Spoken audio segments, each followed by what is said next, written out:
আমি আপনাদের সামনে হাজির হয়েছি অত্যন্ত হৃদয় বিদারক একটি সংবাদ নিয়ে। সিঙ্গাপুরে চিকিৎসাধীন জুলাই গণঅভ্যুত্থানের সম্মুখভাগের অকুতোভয় যোদ্ধা ও ইনকলাব মঞ্চের মুখপাত্র শরীফ ওসমান হাদি আর আমাদের মাঝে নেই। ইন্না লিল্লাহি ওয়া ইন্না ইলাইহি রাজিউন। কিছুক্ষণ আগে সিঙ্গাপুরের পররাষ্ট্রমন্ত্রী ভিভিয়ান বালাকৃষ্ণন আমাকে টেলিফোনে এই হৃদয় বিদারক সংবাদটি জানিয়েছেন। ফেসিবাদ ও আধিপত্যবাদ বিরোধী সংগ্রামের এই অমর সৈনিককে মহান রাব্বুল আলামিন শহীদ হিসেবে কবুল করুন, এই দোয়া করি। আমরা সবাই মিলে এই দোয়া করি। শরীফ ওসমান হাদির এই অকাল মৃত্যুতে আমি গভীর শোক ও দুঃখ প্রকাশ করছি। তার প্রয়াণ দেশের রাজনৈতিক ও গণতান্ত্রিক পরিসরে এক অপূরণীয় ক্ষতি। আমি তার রুহের মাগফিরাত কামনা করছি এবং শোক সন্তপ্ত স্ত্রী, পরিবারের সদস্যবৃন্দ, স্বজন ও সহকর্মীদের প্রতি গভীর সমবেদনা জানাচ্ছি। শহীদ ওসমান হাদির স্ত্রী ও একমাত্র সন্তানের দায়িত্ব সরকার গ্রহণ করবে।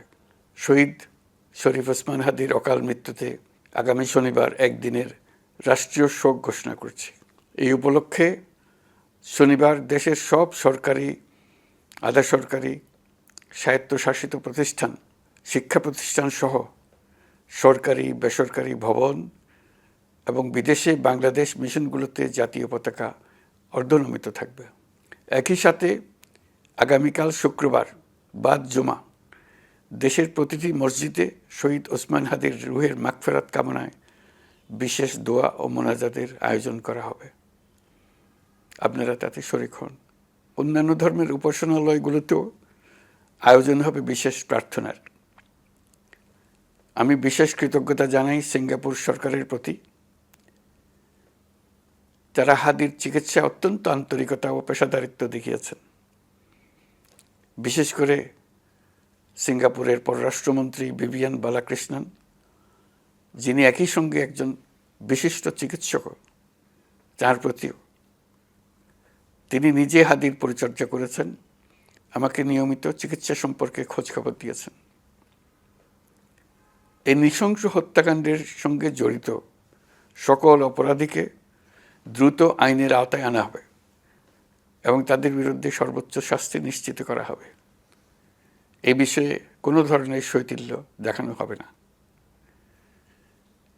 বিপ্লবী রক্তে উজ্জীবিত এই তরুণ নেতা ওসমান হাদি ছিলেন প্রতিবাদের অনন্য প্রতীক। তার কর্মের মধ্য দিয়ে তিনি শুধু প্রতিবাদ নয়, দেশপ্রেম, ধৈর্য ও দৃঢ়তার অনন্য দৃষ্টান্ত রেখে গেছেন। আমি দেশের সকল নাগরিকের প্রতি আন্তরিক আহ্বান জানাচ্ছি, আপনারা ধৈর্য ও সংযম বজায় রাখুন। আইনশৃঙ্খলা রক্ষাকারী বাহিনী ও সংশ্লিষ্ট সংস্থাগুলোকে পেশাদারিত্বের সঙ্গে তদন্ত কার্যক্রম পরিচালনা করে সুযোগ দিন। রাষ্ট্র আইনের শাসন প্রতিষ্ঠায় সম্পূর্ণরূপে প্রতিশ্রুতিবদ্ধ। আমি আবারও স্পষ্টভাবে বলতে চাই, ওসমান হাদি ছিলেন পরাজিত শক্তি ফ্যাসিস্ট সন্ত্রাসীদের শত্রু। তার কণ্ঠ স্তব্ধ করে বিপ্লবীদের ভয় দেখানোর অপচেষ্টা সম্পূর্ণভাবে ব্যর্থ করে দেন। ভয়, সন্ত্রাস কিংবা রক্তপাতের মাধ্যমে এদেশের গণতান্ত্রিক অগ্রযাত্রা কেউ থামাতে পারবে না। আমরা এখন গণতান্ত্রিক উত্তরণের চূড়ান্ত পর্যায়ে উপনীত হয়েছি।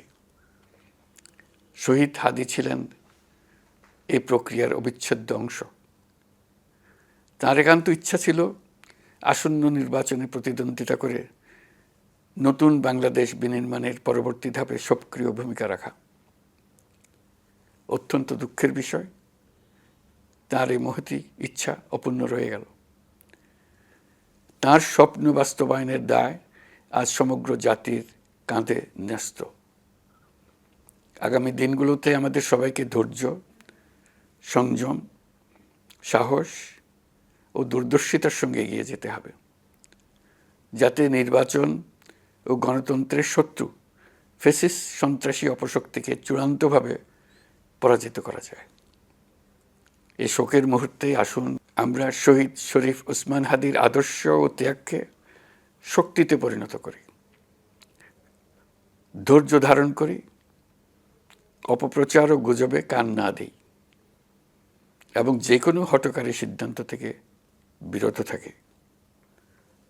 যারা দেশকে অস্থিতিশীল করতে চান